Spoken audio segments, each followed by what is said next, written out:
We can find ourselves living our lives through social media, and it can be a great place to share our stories, but it can have its dangers.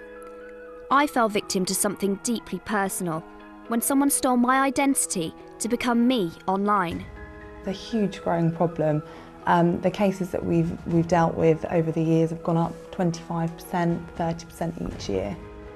But astonishingly, pretending to be someone else online isn't actually a crime. And as we share more of our lives through social media, we're all potential victims of what's become known as catfishing. It's a fact I'm well aware of because it happened to me. But what I want to know is, why would someone pretend to be me? What do they hope to get out of it? Well, this is how it works.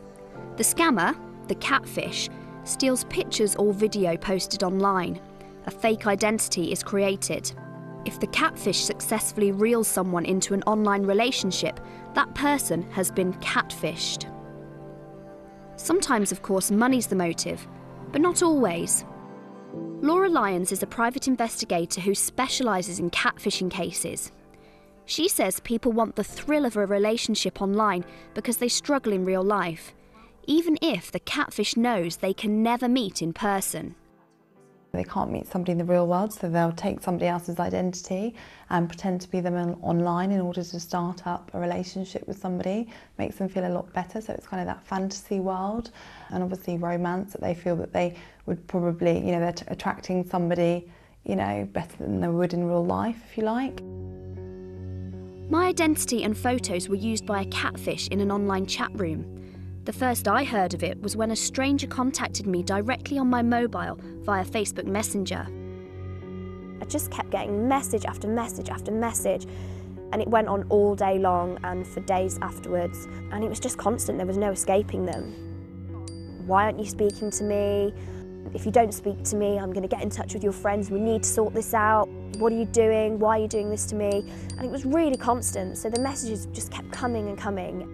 It was quite stressful because I didn't know who this man was, what he wanted. It was a really confusing situation. When the messages started to be along the lines of, if you don't speak to me, I'm going to have to get in touch with your friends, or you need to find me in the next 2 days, or it's going to get worse, that did frighten me because I didn't know what he wanted from me.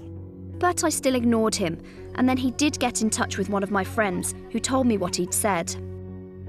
I've had this man message me on Facebook, and he says that you two have been talking for a really long time in an adult chat room. That's not right, is it? Clearly it wasn't me. I'd never been in a chat room, but this guy was convinced. He even knew my real name.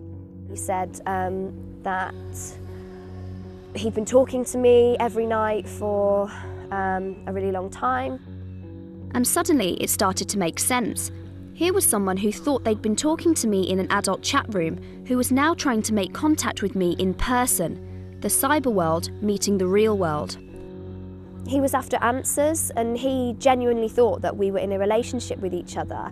To have someone think that you've got some kind of connection when you really don't is it's a bit weird.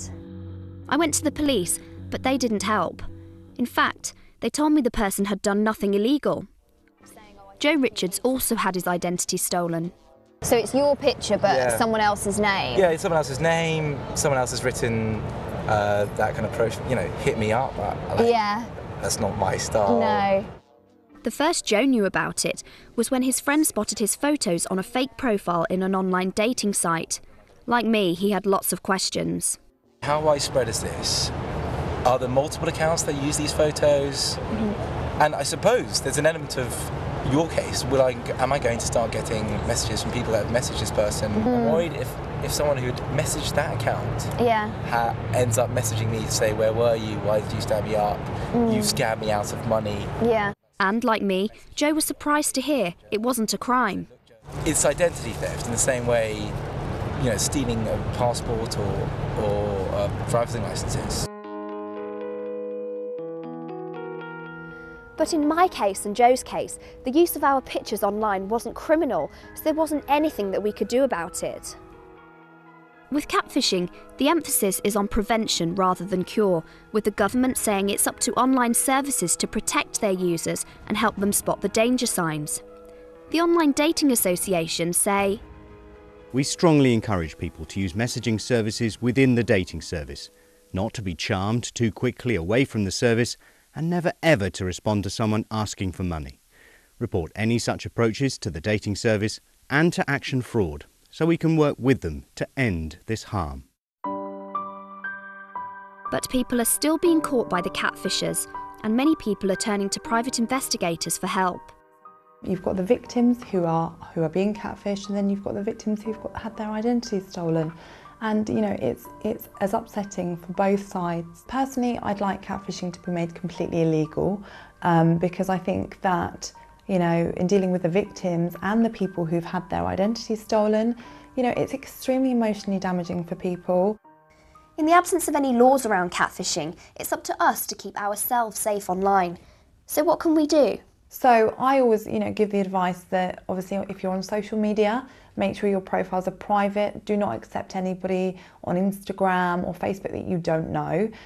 You know, that is a really essential point, because, you know, if you leave your profile open for anybody to view, your photos can be screenshotted and used. Later this year, the government will release a white paper setting out new laws around online crimes, but it's not known if catfishing will be among them. For those of us who've already fallen victim to the catfishers, it feels too late. I never found out who was pretending to be me, and that's a worry because if they've downloaded my pictures, they'll still have them, so they can still carry on doing what they were doing. I just won't know about it. with 10 online romance frauds reported every day in the UK and many more thought to be going unreported, do any of us really know where or how our information might be being used?